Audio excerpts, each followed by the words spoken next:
Good morning, welcome to వార్తలు వాస్తవాలు. నా పేరు రాజేష్. పత్రికల్లో వచ్చిన ప్రధాన వార్తలను చూద్దాం. ముందుగా నమస్తే తెలంగాణ. ఊరికి దక్షిణాన ఉరిమేను భూమాయ, ఫోర్త్ సిటీ ఫ్యూచర్ ట్రేడింగ్ అనే వార్త చూస్తున్నాం. రూటు మారిన ట్రిపుల్-ఆర్ రీజనల్ రింగ్ రోడ్ దక్షిణ భాగం అలైన్మెంట్లో మార్పు. మాడుగుల, మన్నెగూడ ప్రధాన కేంద్రాలుగా మారిన మ్యాప్. ఆమన్గర్ నుంచి కడతాలకు, చేవెళ్ల నుంచి మన్నెగూడకు, పాత రూట్ నుంచి పలుచోట్ల పక్కకు జరిగిన అలైన్మెంట్.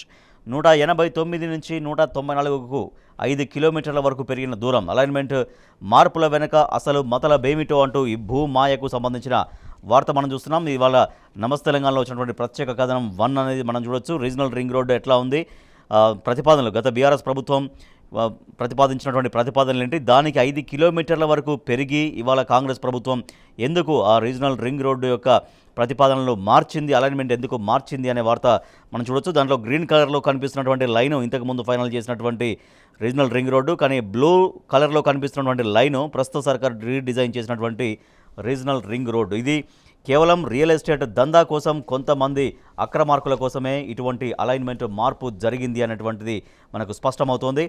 చేతనైతే 420 హామీలు అమలు చేయి, 9 నెలలైనా రాష్ట్రంలో ఆలనా పాలన లేదు, ఇకపైన పరిపాలనపై దృష్టి పెట్టు, కేసీఆర్ బీఆర్ఎస్ను తిట్టడమే పనా, పాఠశాలలో చాక్ పీసులకు కూడా పైసలు లేవు, కంప్యూటర్ను కనిపెట్టింది బాబేజ్, దేశానికి పరిచయం చేసింది టాటా గ్రూప్, రాజీవ్ విగ్రహం మీ ఇంట్లో పెట్టుకో, అక్కడ తెలంగాణ తల్లి విగ్రహం పెడతాం, రాష్ట్రంలో హెల్త్ ఎమర్జెన్సీ విధించే పరిస్థితి అంటూ కేటీఆర్ ఫైర్ అయ్యారు. రాజీవ్ విగ్రహం ఏర్పాటుపై ఢిల్లీ ఆగ్రహం, తెలంగాణ తల్లికి కేటాయించిన స్థలంలోనే ఏర్పాటు చేయాల్సిన అవసరం ఏమిటి, ఇలా చేస్తే రాజీవ్ గాంధీ గౌరవం పెరుగుతుందా, ఆయన విలన్గా చేయాలనుకుంటున్నారా, తెలంగాణ తల్లి విగ్రహం ఎందుకు పెట్టలేదు, రాష్ట్ర ముఖ్య నేతలకు తలంటిన అధిష్టానం, అప్పులపై తప్పుడు లెక్క, మీ చేతగానితనాన్ని బీఆర్ఎస్పై రుద్దొద్దు, రాష్ట్ర పరపతిని దిగజార్చేలా సీఎం వ్యాఖ్యలు, ఇతర రాష్ట్రాలకు తరలిపోతున్న పరిశ్రమలు, బీఆర్ఎస్ హయాంలో తలసరి ఆదాయంలో దేశంలోనే అగ్రస్థానంలో తెలంగాణ, 10 ఏళ్లలో అయిన అప్పు 4.26 లక్షల కోట్లే, ఇకనైనా అబద్ధాలు ఆపండి అంటూ హరీష్ రావు హెచ్చరించారు. ప్రజాపాలనంతా అప్పుల కుప్ప, కాంగ్రెస్ ప్రభుత్వ అప్పు 71,495 కోట్లు, రుణ లక్ష్యం దాటేసి ముందుకు పరుగులు, 285 రోజుల్లో ఆర్బీఐ నుంచి 46,618 కోట్లు, కార్పొరేషన్లకు 24,877 కోట్ల గ్యారంటీలు, ప్రతి తెలంగాణ బిడ్డపై 17,873 రూపాయల అప్పు భారం. రైతులకు రేవంత్ బాకీ 25,000 కోట్లు, అన్నదాతలకు భారీ స్థాయిలో బకాయి పడ్డ సర్కారు, ఇచ్చిన హామీల మేరకు రైతు భరోసా 11,475 కోట్లు, 2 లక్షల రుణమాఫీకి 13,000 కోట్లు, పంట నష్టం పరిహారం పైన 500 కోట్లు, పంట కోత కోస్తున్నా అందని పెట్టుబడి సాయం.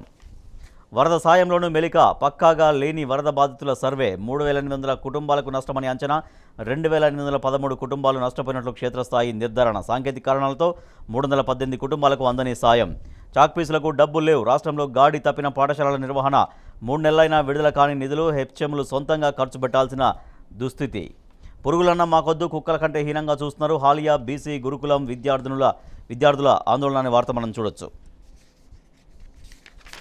బడి పిల్లల, కోడి పిల్లల విద్యార్థులను తరలించేది ఇలాగేనా, పశువుల్లాగా డీసీఎం ఆటో ట్రాలీల్లో తరలింపు, మండిపడుతున్న ప్రజలు, విద్యార్థి సంఘాలు. మహబూబాద్లో నిర్వహించిన ప్రజాపాలన కార్యక్రమానికి ఆటో ట్రాలీలో కుక్కి విద్యార్థులను తరలించారు. ఎన్నిసార్లైనా ఢిల్లీ వెళ్తా, మనకు రావాల్సిన నిధుల కోసమే వెళ్తున్నా, ప్రజల ఆకాంక్ష మేరకే ప్రజాపాలన దినోత్సవం అంటూ ప్రజాపాలన వేడుకల్లో సీఎం రేవంత్ రెడ్డి వ్యాఖ్యానించారు. ఇది జైలు కాదు, దవాఖానా, వరంగల్ ఎంజీఎంలో రోగులు ఉండగానే ఓపీ విభాగం గేట్లకు పోలీసుల తాళం, అభివాదం చేసుకుంటూ వెళ్లారు మంత్రులు. దళితులపై మంత్రి జూపల్లి చిర్రుబుర్రు, నోరు బుయ్యండి అంటూ ఆగ్రహం, మంత్రి సీతక్క కాన్వాయ్ అడ్డగింత, సాగునీరివ్వాలని గిరిజన రైతుల డిమాండ్, బుల్డోజర్ జస్టిస్కు బ్రేకులు, వచ్చే నెల 1 వరకు కూల్చివేతలు ఆపండి, అన్ని రాష్ట్రాలకు సుప్రీంకోర్టు ఆదేశాలు, ఢిల్లీ నూతన సీఎంగా ఆతిషి, ఆప్ శాసనసభ పక్ష నేతగా ఏకగ్రీవం, ఢిల్లీకి యంగెస్ట్ సీఎంగా రికార్డ్, 26 లేదా 27న ఆతిషి ప్రమాణం, పదవికి రాజీనామా చేసిన కేజ్రీవాల్. తెలంగాణ టుడే,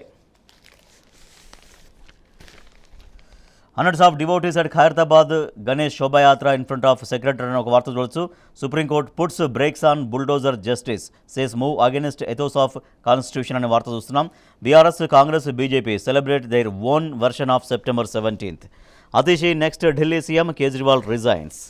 రైట్, ఇవి పత్రికల్లో వచ్చినటువంటి ప్రధాన వార్తలు. ఇక ఇవాల్టి వార్తలు వాస్తవాలు ప్రధానంగా మనం 3 అంశాలపైన డిస్కస్ చేద్దాం. రూటు మారిన ట్రిపుల్-ఆర్, గత ప్రభుత్వం తీసుకొచ్చినటువంటి కీలక నిర్ణయాల్లో మార్పులకు పూనుకున్న కాంగ్రెస్, గతంలో 189 కిలోమీటర్ల దూరం ఉన్న ట్రిపుల్-ఆర్ దూరాన్ని 5 కిలోమీటర్ల మేర పెంచింది కాంగ్రెస్ సర్కార్. ట్రిపుల్-ఆర్ రూట్ మార్పు ఎవరికి లాభం, అక్కడ 100 ఎకరాల చేతులు మారుతున్నా అంతా గోప్యమని మనం ఒక వార్త చూడొచ్చు. ఇక అప్పుల పాలన, కాంగ్రెస్ పాలనలో అప్పుల కుప్పగా తెలంగాణ, ఈ రోజు వరకు 71,495 కోట్ల అప్పు, ఆర్బీఐ నుంచి 9 నెలల్లోనే 46,618 కోట్ల రుణాలు, రికార్డు స్థాయిలో అడ్డగోలుగా అప్పులు చేసిన రేవంత్ సర్కార్.